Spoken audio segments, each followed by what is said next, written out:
Hello, welcome back to Boxing Wise channel here. Today's video is going to be on Anthony Joshua and Tyson Fury reportedly in talks to fight for a showdown in December in the Kingdom of Saudi Arabia. So before I get into it, I'll just say if you enjoy the content, then give the video a like. Please subscribe as well if you feel free. Helps the channel grow. And head over to the Instagram, which will be in the link in the description, which is boxing_wise. So, Fury and Wilder, the trilogy fight was meant to happen, was signed to happen, not signed, while Wilder came out and said, I'm sure you know the fight was on while the fight was on. So, now, obviously, with the current climate that we're all in, the US and the UK have got travel bans, especially the US, which was where the Fury Wilder trilogy fight would happen. So Fury can't go to the US to make that fight happen, and Wilder can't come to the UK to make that fight happen.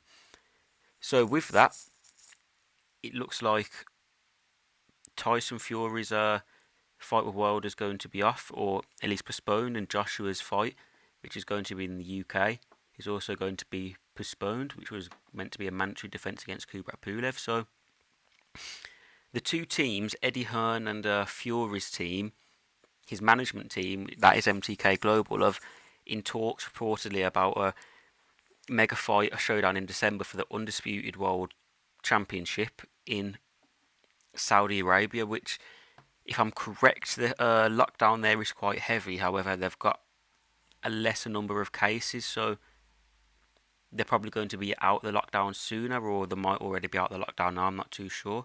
But Eddie Hearn's not talking with Frank Warren because of like a rift between them, as we all know they don't really get on. So he is talking to MTK's management team, and Bob Arum, which is top rank Fury's promotion in the US, have came out and he's said that basically Bob wants the fight to happen, and I'm sure most of the fans want the fight to happen next. But before all of this coronavirus stuff, or whatever you want to call it, Wilder came out and said he's not going to take any step aside money, which basically he was putting a spanner in the works for the undisputed fight. And as a fighter, you can't really blame him, because he's in his mindset, or the people around him, Al Heyman, Shelley Finkel's, JD's, people like that, are probably saying, well, you have to take the fight, it's big money. If you step aside, you're just going to let them two gain fame and notoriety while you just sit there shaking. But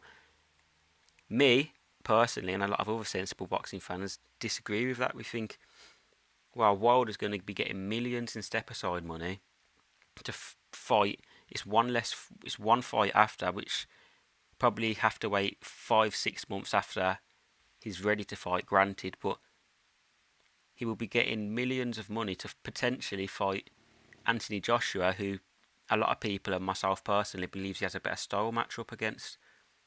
As a fighter, I'm sure Wilder would happily fight Fury again, but I'm pretty sure he's probably been pushed into it by business decisions. I'm not too sure if it was his preference to fight Tyson Fury next, whether he would have want to have a few fights in between, or have a few fights then try and manipulate himself into a title shot position. So I'm pretty sure it's his people around him that have said, look, this trilogy fight with you and Tyson Fury has to happen. But now, with the travel ban, that looks very unlikely, which for a lot of boxing fans, and especially British boxing fans, is good, because the fight everyone's talking about now is Joshua Fury.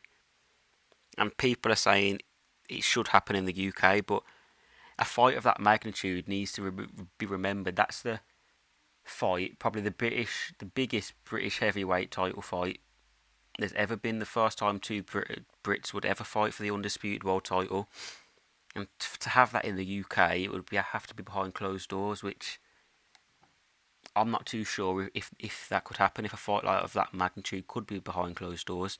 So they're talking about going to Saudi. But the thing is about Saudi, they was talking about taking like a fight of this magnitude to Saudi before anyway, as there's too much money to not have the fight over there, or in other Middle Eastern countries like Dubai or places like that.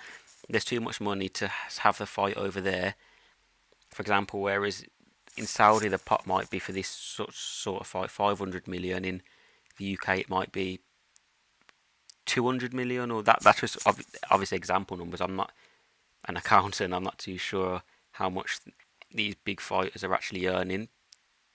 At least how much they're really earning, because we do get some sort of figures. But so yeah, it could be possible that we do get to see this fight next, potentially. Deontay Wilder, they'd have to put some sort of deal in place where he would 100% get to fight the winner. And as there is a travel ban on, Bob Arum's, I think, came out and said he was thinking about getting Deontay Wilder a deal, or trying to make him a deal. Of course, his fighter Kubrat Pulev was meant to fight Anthony Joshua, but as he is a top-ranked boxer, Bob Arum has said getting him a deal to step aside would be a lot easier than getting Deontay Wilder a deal. But I'm sure it can be done, and hopefully, me talking as a boxing fan myself, this is the fight that the world wants to see. And at the minute, if we keep on waiting and waiting, we've seen what can happen. The fight might diminish, or someone might lose. So while they're both at the peaks, we need to get the fight on now. So yeah, let me know your thoughts, guys. Let me know if you want to see the fight next, or you'd rather see the Wilder fight. I'm sure there's probably not going to be a lot of you that want to see the third Wilder fight, but we'll see. You never know, opinions might differ. So thank you for watching.